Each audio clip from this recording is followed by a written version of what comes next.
당하셨기에 본인도 이 편지를 쓸 즈음에 자신의 죽음을 직감했기에 이 디모데후서는 유언 같은 메시지로 진행됩니다. 전체 내용에는 디모데가 하나님의 종으로서 가져야 될 신앙적인 자세를 분명히 하는 메시지를 전합니다. 크게 두 가지를 전하는데, 하나는 복음을 위하여 충성하라.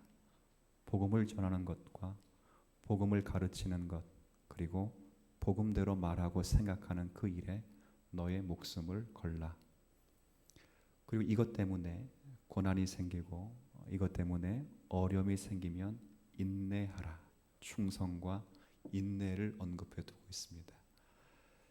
이 인내라고 하는 것은 바울이 복음을 증거하는 자로서의 인내가 아니라 반드시 이 복음에는 열매가 있게 될 것이고 복음을 가능하게 한 그리스도와 하나님의 역사적인 심판이 있기에 주님 다시 오실 그날까지 하나님의 신실하신 약속 아래 있어 복음과 함께 충성하며 고난이 주어질 때 인내할 것을 강조하고 있는 서신이 디모데후서입니다. 이런 디모데후서 내용에 이제 드디어 3장에 이르게 되면 복음으로 충성해야 될 이 디모데로 하여금 말세의 특징들을 언급하면서 이 말세에 어떻게 복음을 가지고 충성해야 되는가를 언급해 주고 있습니다. 오늘 제가 여러분과 함께 이 3장의 내용을 말씀 올리면서 과연 이 말세의 특징들이 무엇이며 우리 또한 말세를 살아가는 성도, 교회로서 무엇을 유념하며 어떤 자세로 살아가야 되는지를 교훈 받으려고 합니다. 먼저 말세의 특징의 관계에서 여기 2절부터 기록되어 있는데 1절을 제가 먼저 읽고 한번 읽어보죠. 1절에 이렇게 되어 있습니다. 너는 이것을 알라. 말세에 고통하는 때가 이르게 될 것이다. 이렇게 되어 있습니다. 우리 모든 성도들이 말세가 언제냐 그럴 때 말세는 시간적인 것이 아니라 순서적인 것입니다. 이 말은 예수님이 초림하시고 이미 하셨고 그리고 다시 오시는 재림, 이 시간 전체를 결국 말세라고 합니다. 그럼 지금이 말세이고 사도 바울 시대가 말세이며 앞으로도 1000년이 두 번 지나가도 그때도 재림이 오지 않는 한 말세입니다. 그러니까 예수님의 초림부터 재림의 시간까지 모두가 다 말세의 기간입니다. 이런 말세를 일하게 되면 만나게 되면 고통을 받을 것인데 그 고통은 말세의 징조들 때문에 나타나는 고통이라 이렇게 표현되어 있습니다. 2절, 3절, 4절을 제가 읽을 테니까 그 징조들을 한번 여러분들의 눈으로 확인해 보시면 좋겠습니다. 여기 2절에 사람들이 첫 번째 징조, 그 고통을 당하는데 어디서부터 그 고통이 기인되는가, 그리고 말세의 징조는 무엇부터 시작되는가 그럴 때 그 첫째가 자기를 사랑하는 것입니다. 그리고 그 자기 사랑의 뿌리 때문에 돈을 사랑하며 자랑하며 교만하며 그리고 비방하며 부모를 거역하며 감사하지도 아니하며 거룩하지도 않는다 이렇게 되어 있습니다. 너무 명료하지요. 3절에는 그리고 그 말세의 특징과 관계에서 무정하다 이렇게 되어 있습니다. 무정이라고 하는 것은 무정이 뭐죠? 무정? 정이 없다, 쌀쌀 맞다. 여러분 이런 표현을 쓴 거 보셨죠? 저 사람은 찔러도 피 한 방울 나오지 않아. 그런 것을 가르칩니다. 그리고 원통함을 풀지 아니하며, 이 말은 용서하지 않고 마음에 앙심을 삼는다, 품는다, 이를 간다 그런 뜻입니다. 그리고 모함하며 절제하지 못하며 사나우며 선한 것을 좋아하지 않는다. 이 말은 쉽게 설명하면 남이 잘 되는 꼴을 못 본다 그런 뜻이죠. 그리고 이것의 기준에서 또 4절에 배신하며 조급하며 자만하며 쾌락을 사랑한다. 여기까지 말세의 특징들로 언급되는 것입니다. 그래서 이 모든 것들이 말세를 살아가는 사람들의 특징이며 이것 때문에 성도들이 어려움과 고난을 만나게 된다. 이 이야기를 하고 있습니다. 근데 우리가 여기서 주목해야 될 두 가지 사실은 이 말세의 특징이 무엇으로부터 시작되는가, 어디에 뿌리가 두어지고 있는가, 이 모든 고통이 어디서부터 시작되고 있는 것과 그리고 이 말세의 특징을 가진 사람들이 누구냐 하는 것입니다. 사도 바울이 말세의 특징을 언급하는 데 목적이 있는 것이 아니라 이 사도 바울이 말씀하고 싶은 가장 중요한 요지는 그 말세의 특징이 처음 시작되는 시발점과 그리고 그들이 과연 누구냐 하는 것, 이 이야기를 하는 것이고, 그걸 통해서 성경으로 돌아가기를 소원하는 바울의 마음이 있습니다. 그래서 우리는 이 본문을 통해서 과연 이 말세에 나타나는 징조가 무엇으로부터 시작되는지를 점검하셔야 됩니다. 여기 답은 2절에 그 첫 시작이 이렇게 되어 있습니다. 제가 다시 읽죠. 사람들이 누구를 사랑한다고요? 이것이 말세의 징조와 가장 뿌리가 근원이 되는 징조입니다. 여기서 자기를 사랑한다는 것은 자신의 자존감을 높인다거나 하나님 앞에서 자신의 가치를 인정한다는 차원이 아니라 하나님을 사랑해야 된다는 것과 반대되는 개념으로 자기 사랑입니다. 결국 하나님을 사랑하지 않는, 하나님을 사랑하지 못하는, 하나님으로 만족하지 못하는 그 결핍으로 생겨나는 것이 뭐라고요? 자기 사랑입니다. 이 자기 사랑에서 뭐가 나오냐면 자기 사랑에서 먼저 나오는 현상이 돈을 사랑하는 것입니다. 돈이 많다라는 것을 죄로 언급되는 것이 아니라 자기 사랑에서 나오는 돈을 사랑함을 언급해 두고 있습니다. 무슨 말이죠? 하나님이 나의 하나님이고 하나님이 나의 아버지가 되신다라는 것으로 만족하지 못하고 하나님이 내 아버지시라면 내가 좋아하는 것을 주셔야 하나님이 나의 아버지라고 만족하는 신앙, 이것이 다 자기 사랑에 근거한 하나님 사랑이며 돈 사랑이라 그 이야기를 하는 거죠.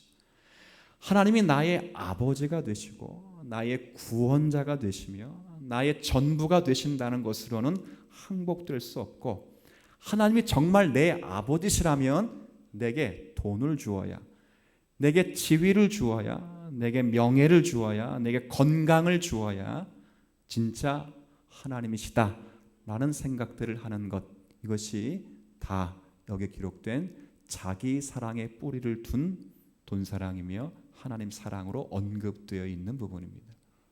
여기서 또 무엇이 나오냐면 자랑하며 교만하다라는 표현이 나와 있습니다. 이 표현은 대단히 심오한 표현입니다. 단순히 목이 곧다라는 표현을 넘어서 우리가 이미 우리라고 하는 이 저와 여러분들은 이미 사도 바울이 고린도전서에 언급되어 있듯이 저와 여러분은 다 하나님께로부터 나와서 그리스도 예수 안에 있는 사람이고, 그리스도는 하나님께로부터 나와서 그분은 또 누구 안에 있느냐 그럴 때 우리 안에 계시는 분입니다. 그래서 우리의 의로움이 되시고 우리의 지혜로움이 되시며 우리의 거룩함이 되시고 우리의 구원함이 되신답니다. 그래서 그 마지막에 자랑하는 자는 어떻게 하라고요? 주 안에 사랍니다. 실컷 자랑했다가 다 주님이 주신 것입니다. 이렇게 해서 자랑하는 것이 아니라 우리가 자랑하는 그 의, 우리가 교회 속에 자랑하는 그 지혜, 우리가 교회 속에 자랑하는 그 거룩, 우리가 교회 속에 자랑하는 그 모든 것, 다 그건 누구 거랍니까? 주님 거라는 것이기에 자랑할 것이 없고 자랑할 사람이 있다면 오직 주님만을 자랑하라, 이렇게 말하는 것과 같습니다.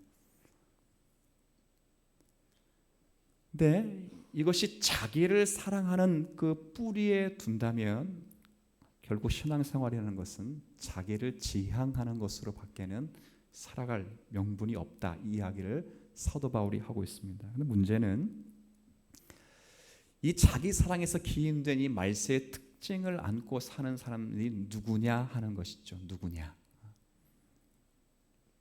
저는 이런 사람들이 세상 사람들이었으면 참 좋겠습니다. 그런데 사도 바울이 디모데에게 말씀하고 있는 것은 이런 사람들이, 이 말세의 특징을 갖고 있는 사람들이 세상 사람들이 아니라 교회 안에 있는 우리들의 모습을 보여주는 것입니다.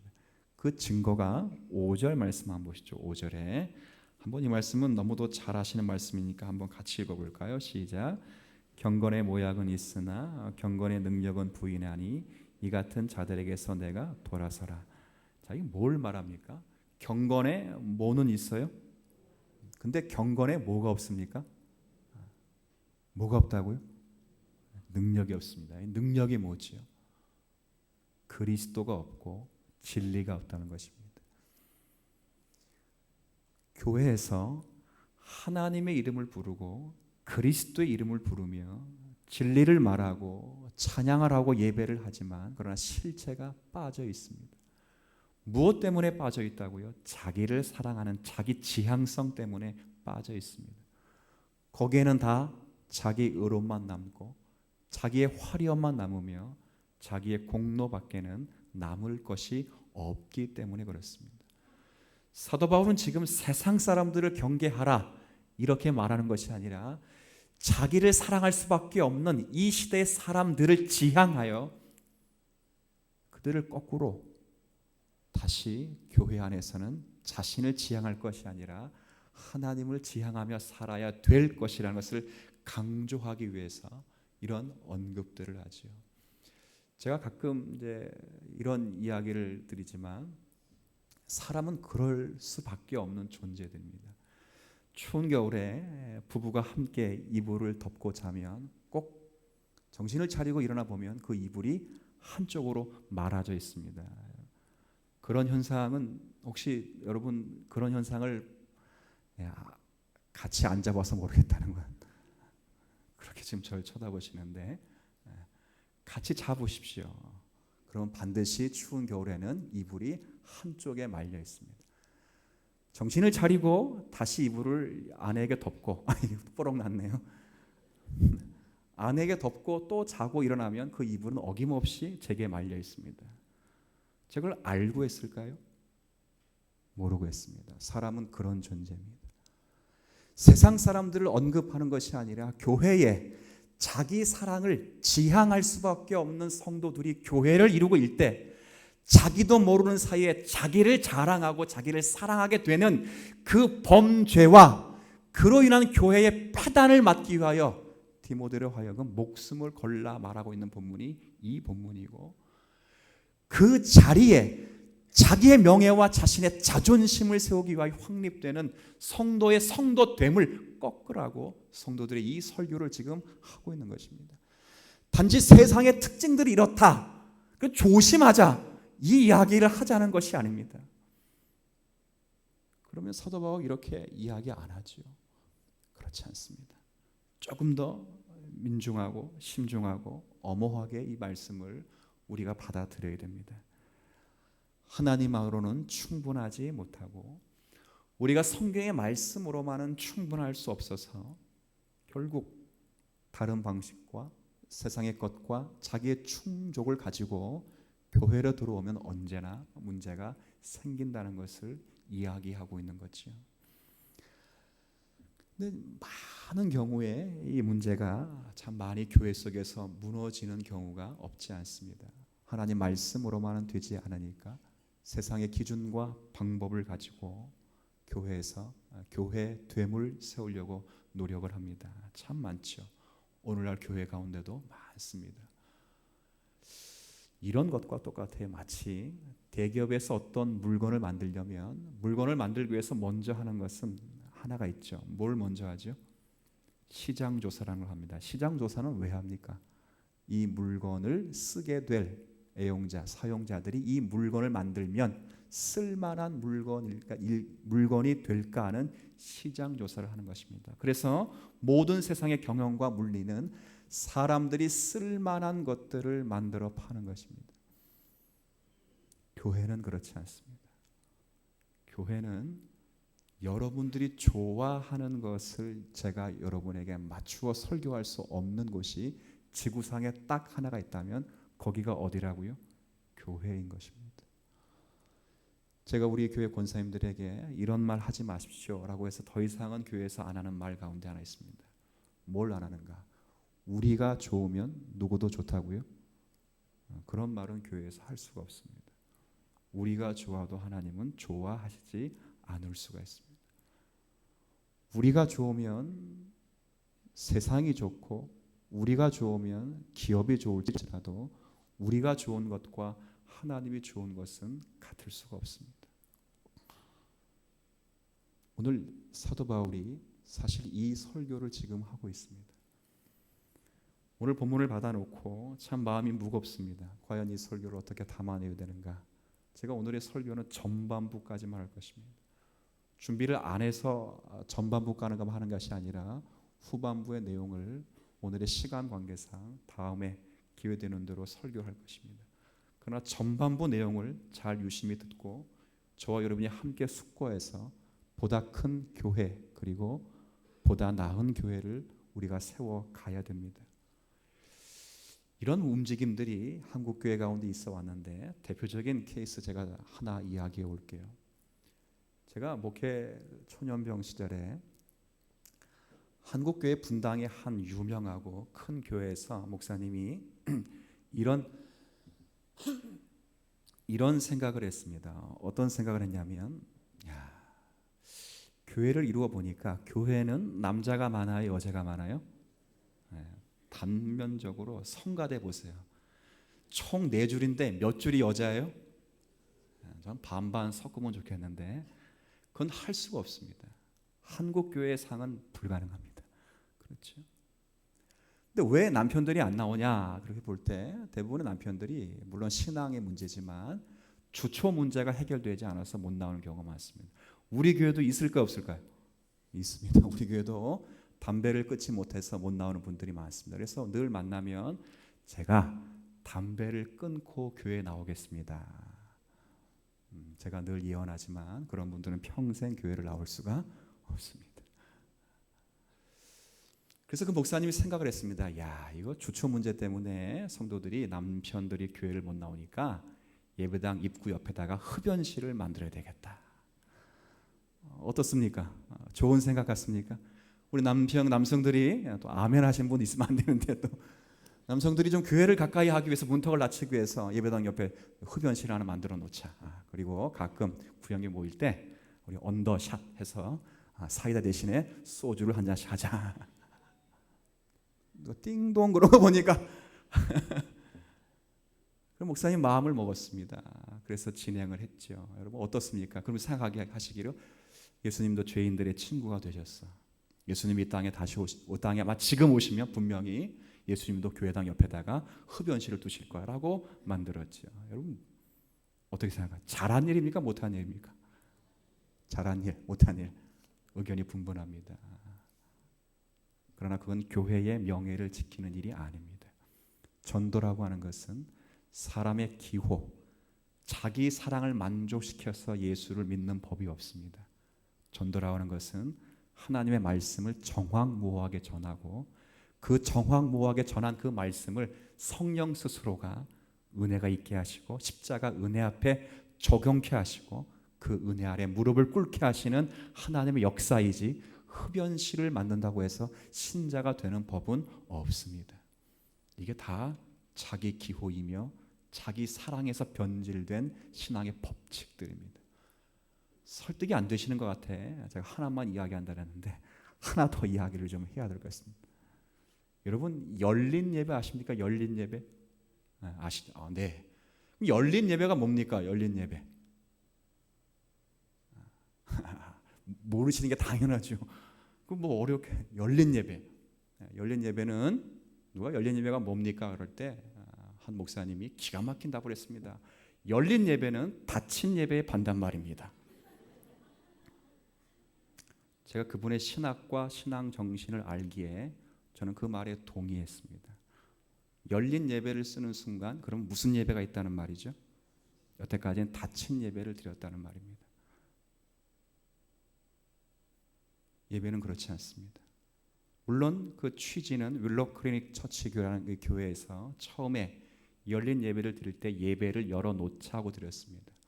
예배를 열어놓자라고 하는 것은 기존의 모든 예배가 성도들, 신자들이 하나님께 드리는 예배였기 때문에 그 예배를 신자는 아닌 불신자들로 채워서 가요 비슷한 찬송이 아니라 가요 비슷한 복음송을 만들어내고 가요를 부르고 스킷이라고 하는 드라마를 예배당 안에서 했습니다. 그리고 신자가 아닌 불신자와 접촉점을 갖도록 그렇게 했습니다. 제가 그걸 비판할 마음은 없습니다. 그러나 제가 한 가지 언급할 것은 한국의 교회가 거기서 드리는 찬양의 형식, 그것이 마음에 들어 무차별하게 수용하면서 어떤 핑계를 대었냐면 한국 교회 성도들이 찬양하는 것이 찬양 드리는 것 같지 않기 때문에 그걸 수용해 왔습니다. 그럼 언제나 틀린 것입니다. 찬양과 예배는 오직 하나님께만 드리는 것입니다. 찬양 드리는 자의 느낌, 찬양 드리는 자가 뭔가는 한 것 같은 어떤 감성, 찬양 드리는 자의 기쁨과 자신 만족, 이것을 언제나 강조하면, 언제나 생각하면 우리도 디모데로 하여금 받았던 이 말씀에서 제외되지 않습니다. 제가 서로부터 지금껏 계속 일괄적으로 말씀드리는 것은 이것이 세상 이야기를 하자는 것이 아닙니다. 교회 이야기를 하자는 것입니다. 예배마저 이미 하나님의 경배의 대상이 아닌 경배에 들어온 자들의 재미있는 시간이 되었다면 그것은 언제나 그렇게 흘러가는 것입니다. 예배는 하나님 아버지께만 드릴 수 있는 성도들의 특권입니다. 아멘. 보십시오. 유교 집안에서 제사를 아무나 드립니까? 우리도 유교 집안에 저도 자랐는데 여자들도 못 드리더라고요. 직계 가족의 남성들만 무릎을 꿇을 수 있었습니다. 불신자들이 초대되어서 거기서 말씀을 듣고 깨지는 것은 주님의 역사이지만 그 방식이 찬양의 방식, 찬양이 나쁘다는 거예요. 우리 교회도 그런 찬양을 드립니다. 열심히 부르십시오. 가슴 깊은 고민과 간절함을 가지고 부르십시오. 그러나 그 모든 찬양의 내용과 방식이 예배 드리는 자의 기쁨에 머물고 있으면 결국 경건의 능력을 부인한 자가 될 수밖에 없는 오류성을 가지고 있다는 것을 사도가 디모데에게 가르치고 있는 본문입니다. 그럼 교회는 뭘 해야 됩니까? 묻죠. 교회는 이럴 때 어떤 자세와 자리를 견지해야 됩니까? 묻죠. 저는 교회의 유일한 보전과 목적은 교회의 거룩한 속성을 드러내는 것입니다. 이 교회의 가장 큰 속성 가운데 하나가 불편하시겠지만 한번 잊지 않겠다는 차원에서 한번 따라해 주시겠어요? 제가 앞에 부분 할 테니까 뒷부분은 따라하시면 돼요. 교회의 가장 중요한 속성은 따라합시다. 거룩성. 거룩성이 뭐죠? 뭐가 거룩합니까? 할렐루야가 거룩합니까? 할렐루야가 거룩합니까? 우리의 거룩은 뭡니까? 거룩은 이런 겁니다. 제가 여기 앉아 보니까 성가대 가운데 안경 쓰신 분들이 계십니다. 보니까 있죠. 안경 쓰신 분들만 따로 모여 있습니까? 섞여 있습니까? 섞여 있습니다. 섞여 있는 중에 누구나 보더라도 안경 쓰신 분들을 분별할 수 있습니다. 거룩은 분별이고 구별입니다. 무엇을 가지고 분별하고 구별하는가 그럴 때 기준이 분명하셔야 됩니다. 그건 그리스도시요. 오늘 디모데후서 3장 15절 이후에 기록된 하나님의 말씀이며 언제나 그리스도의 성품으로 그리스도만으로 우리의 구별을 인정하셔야 됩니다. 후반부에 있는 얀네와 얀불에 기회가 되어지면 이 부분을 설명하면 좋겠으나 넘어가겠습니다. 그러나 그 부분도 거룩성을 상징하고 있는 하나님의 말씀이었습니다. 많은 경우에 우리가 이 거룩성 앞에 많은 신학적 그리고 성경적 해석의 틀을 놓치게 되지요. 이성과 논리라고 하는, 저는 이성과 논리를 참 좋아합니다. 제가 설교하는 것도 제 설교를 다 준비한 다음에 이성과 논리의 힘을 빌어 여러분에게 호소하고 있습니다. 그러나 이성과 논리의 힘을 빌어 여러분의 설교하는 것과 이성과 논리만이 남는 기독교가 되어서 나는 이해하니까 믿는다, 더 엄중하게 말하면 이해되는 것만 믿는다, 그러면 그건 언제나 문제가 있다, 그 말입니다. 우리는 이해되기 때문에 믿지 않고 이해하기 위해 언제나 믿는 사람으로 이 자리에 있습니다. 이것이 우리가 살아가는 자리이죠. 가장 대표적인 성경 구절 가운데 하나가 팔복을 오해하는 것들입니다. 많은 사람들이 팔복, 이 심령이 가난한 자는 복이 있나니 천국이 저희 것이며, 애통하는 자는 복이 있나니 저가 위로를 얻을 것이며, 그렇죠. 온유한 자는 복이 있나니 저가 땅을 기업으로 얻을 것이다. 모두가 다 이성과 논리에 근거해서 원인과 결과의 법칙을 따라 어떻게 하면 땅을 받는가, 어떻게 하면 천국을 얻는가, 다 그래서 심령이 가난한가, 온유하고 애통하는 자, 그렇게 해석을 해서 무엇이 온유하고 무엇이 가난한지를 이야기해 결국 복을 받기 위해서 그 본문들을 거의 다 이해합니다. 그렇지 않습니다. 그 본문의 진짜 핵심은 예수 그리스도 안에서 어떤 심령일지라도 외면된 자가 없다는 것을 확인시켜 주는 것입니다. 하나만 단적으로 이야기해 볼까요? 여러분, 온유한 자는 복이 있나니 저가 뭘 얻는다고요? 땅을 얻는답니다. 땅을 얻기 위하여 온유한 자가 아니라 온유한 자 자체가 땅을 얻는답니다. 온유가 뭐죠? 온유. 말이 온유지, 그 당시 온유라는 말은 답답한 사람입니다. 여러분, 우유부단한 사람이라고 들어보셨어요? 우유부단한 사람, 이거죠. 제 이야기 같기도 한데, 고등학교 때 야간 자율학습 딱 시작하면, 야간 자율학습 시작 종이 딱 울리면 그때 용감무삼한 형제들은 담을 넘어 도망을 가지요. 그리고 언제 돌아오는가?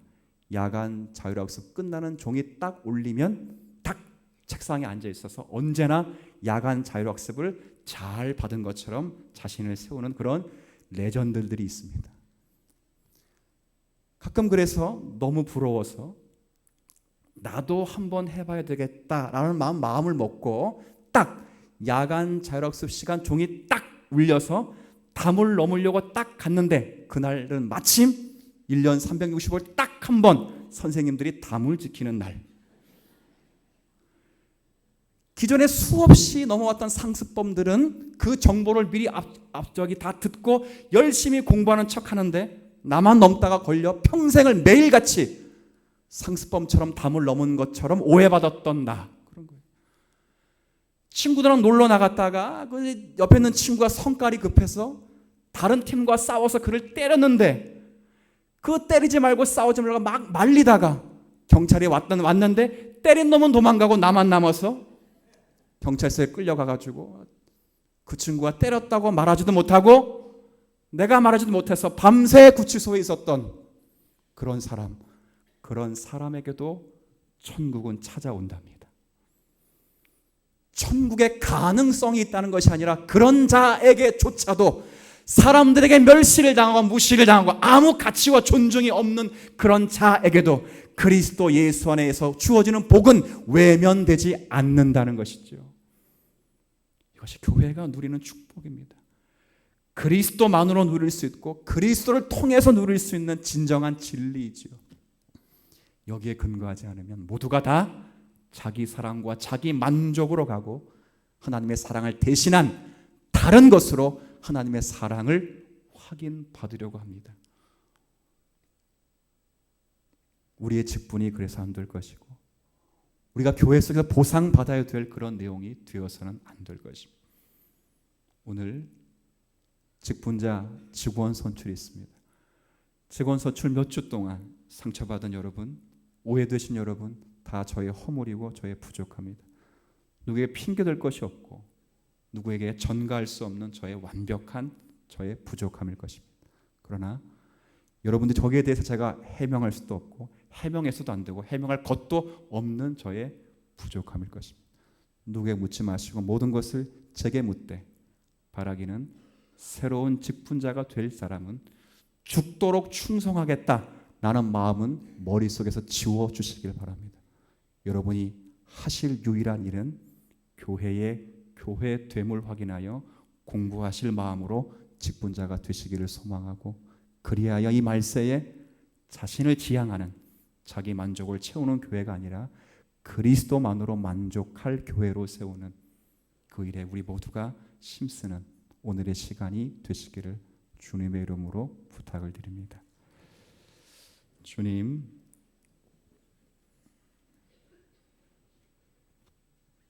복음을 위하여 충성하였다가 복음 때문에 사형을 앞두고 있는 사도 바울이 눈물을 흘리며 믿음으로 낳은 아들 디모데에게 마음의 편지를 쓰고 있습니다. 사랑하는 디모데야, 내가 복음 때문에 고난을 받고 내가 복음 때문에 손가락질을 당하고 내가 복음 때문에 아무것 없는 자리에 있어 나를 다 떠나 외로운 자리에 있을지라도 너는 그것 때문에 부끄러워하지 말고 그것 때문에 위축되지 말고 너도 나와 같이 복음과 함께 수고하기를 원한다 라는 메시지를 주고 있습니다. 이 수고는 단순히 예수를 전하는 것 넘어 에베소 교회를 목회하고 있는 디모데로 하여금 자기 만족, 자기 기호, 자기 사랑에 충족된 진리를 훼손하는 교회의 거룩함을 파하는 그런 움직임들에 하여 싸우며 기도하며 그 진리를 가르쳐 나갈 것을 명심하도록 하는 말씀을 읽었습니다. 단순히 말씀의 특징을 나열하는 것이 아니라 이 특징이 내 안에 있다는 것, 그리고 우리 안에 있다는 것, 교회 안에 있다는 것을 언제나 명심하여서 우리가 말세를 살아가는 교회로서 거룩성을 품고 진리에 근거하여 구별된 신앙의 가르침을 받으며 그 가르침 위에 그리스도로 만족하고 그리스도로 말하고 그리스도로 생각하는 신앙인의 자리가 되도록 은혜를 더하여 주옵소서. 우리 가운데 외면된 인생과 외면된 신령들은 없습니다. 다 그리스도 안에서 복주신 심령으로 이 자리에까지 이르게 되었사오니 오늘도 우리 허락되신 그 사랑을 가슴에 담고 나를 향한 사랑의 그 목표가 아닌 주님을 향한 그리고 주님으로 인한 그 사랑이 되도록 은혜 더하여 주옵소서. 예수님의 이름으로 기도 올립니다.